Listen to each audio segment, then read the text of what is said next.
Welcome back to my channel. ఈరోజు 5 నిమిషాలలో పులిహోర ఎలా చేసుకోవాలో చూద్దాం. గుడిలో పులిహోర లాగా టేస్ట్ చాలా బాగుంటుంది. ఎలా చేయాలో చూద్దాం. ఒక ప్యాన్ తీసుకొని పల్లీలు వేసుకోవాలి. కొన్ని 1 టేబుల్ స్పూన్ పచ్చి శనగపప్పు వేసుకోవాలి. 1 టేబుల్ స్పూన్ మినపప్పు, కొంచెం జీలకర్ర, 1 కప్పుడు కొత్తిమీరలు, ఇవి పచ్చి కొత్తిమీరలు వేసుకున్నాక 1/2 టేబుల్ స్పూన్ మెంతులు వేస్తున్నానండి. వేసుకొని దీన్ని కొంచెం వేపుకోవాలి. కాసేపు ఇలా వేపుకున్నాక 1 కప్పు నువ్వులు, చిన్న కప్పటి నువ్వులు వేస్తున్నాను. ఇవి కాసేపు ఇలా వేపుకోవాలి. మంచి స్మెల్ వచ్చే వరకు వేపుకోవాలి. పూర్తిగా వేగినాక కొంచెం మిరియాలు వేసుకోవాలి. మిరియాలు వేసుకుని కొన్ని ఎండుమిర్చి తీసుకోవాలి. నేను ఒక 15 ఎండుమిర్చి తీసుకున్నాను. ఎండుమిర్చి ఇలా కొంచెం ఫ్రై అయ్యాక ఫ్రెష్ కరివేపాకు తీసుకోవాలి. 1 బౌల్ నిండా కరివేపాకు తీసుకున్నాను. ఈ కరివేపాకుతోటే పులిహోర ఎక్కువ టేస్ట్ ఉంటుంది కదా. కరివేపాకు చెమ్మ ఆరిపోయే వరకు వేపుకొని 1 పెద్ద వెల్లి ఉల్లిపాయ తొక్క తీసుకుని అందులో వేసుకోవాలి.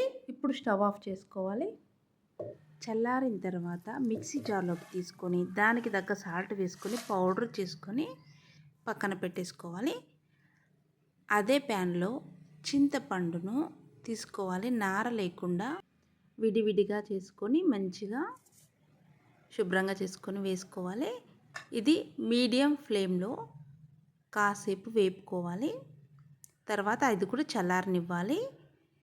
చల్లారిన తర్వాత మనం మిక్సర్ చేసుకున్న దాంట్లో ఇది వేసుకుని ఒకసారి మిక్స్ పట్టుకోవాలి. మళ్ళీ పట్టుకుని ఇలా పౌడర్లా చేసుకోవాలి.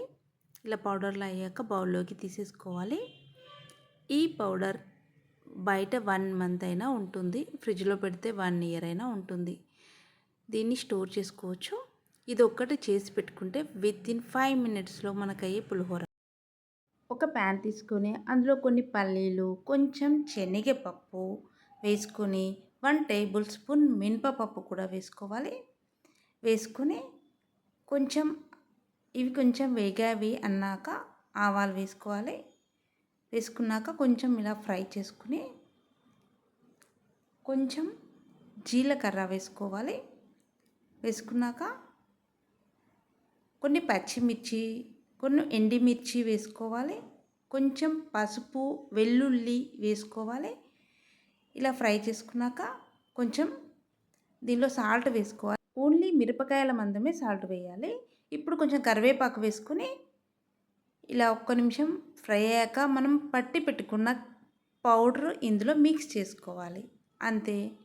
ఇలా అన్నం చల్లార్చుకొని స్టవ్ ఆఫ్ చేసుకొని మొత్తం చల్లారాక ఇలా చేతితో కలిపితేనే బాగుంటుంది పులిహోర. స్పూన్తో కన్నా చేతితో పూర్తిగా కలిసిపోతుంది. దీనిలో కొంచెం ఆయిల్ ఉంటేనే బాగుంటుంది టేస్ట్.